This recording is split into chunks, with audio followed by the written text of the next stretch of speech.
Stop doing Muay Thai if you're a big dude. And when I say this, I mean about 5'10, 170 pounds and up. This probably sounds weird, and I know there's going to be Muay Thai purists who get mad about this, so let me explain.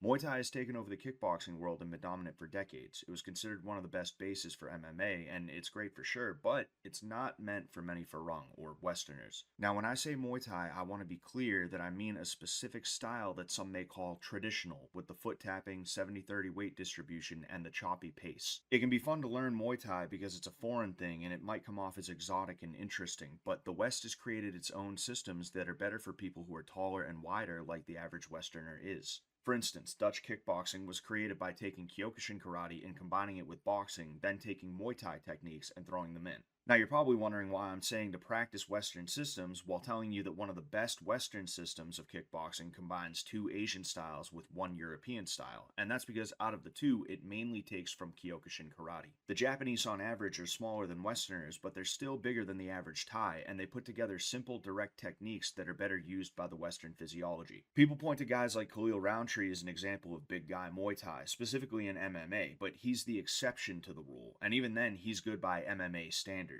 On top of that, he isn't flowing the way a 135-pound Thai boxer does. He's using a tempo and intensity that's more commonly seen in Dutch kickboxing. Many of the best coaches in the UFC have trained extensively in Thailand, and a good example is Duke Rufus, who's a kickboxing legend and now coaches elite-level fighters like CM Punk. He started with an American kickboxing base, and when he saw his brother get demolished by a Thai boxer, he went to Thailand to study under them. And when he came back, he wasn't tapping his foot, he wasn't throwing machine gun kicks, he wasn't fighting in the phone booth with no head movement, and none of his fighters fight that way either. So if you shouldn't get too deep into Muay Thai, then what should you do?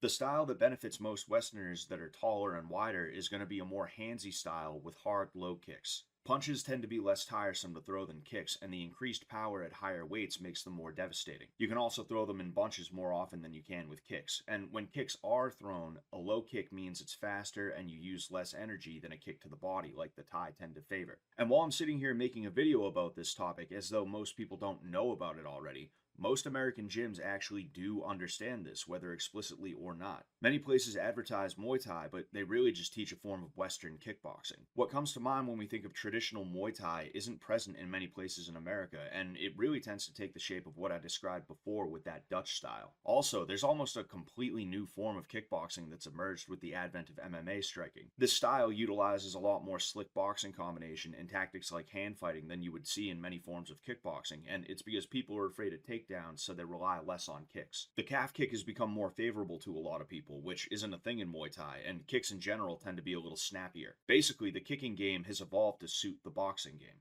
To finish this off, I want to say I do think Muay Thai is a beautiful art, and if you're below a certain height and weight, it can be a very good method of fighting. But as a 6 foot tall, well over 200-pound man, I'd rather not stand in the pocket with another guy like me trying to find his timing by eating combinations. He's going to be able to hurt me like a featherweight can't, so I think I'll stick to a more boxing-oriented approach. The Thais have certainly made their mark on all of combat sports, and Muay Thai is going to continue to be relevant no matter what, because it's truly one of the best striking arts. But everyone has methods that work and don't work for them, and you cannot fit a square peg into a round hole.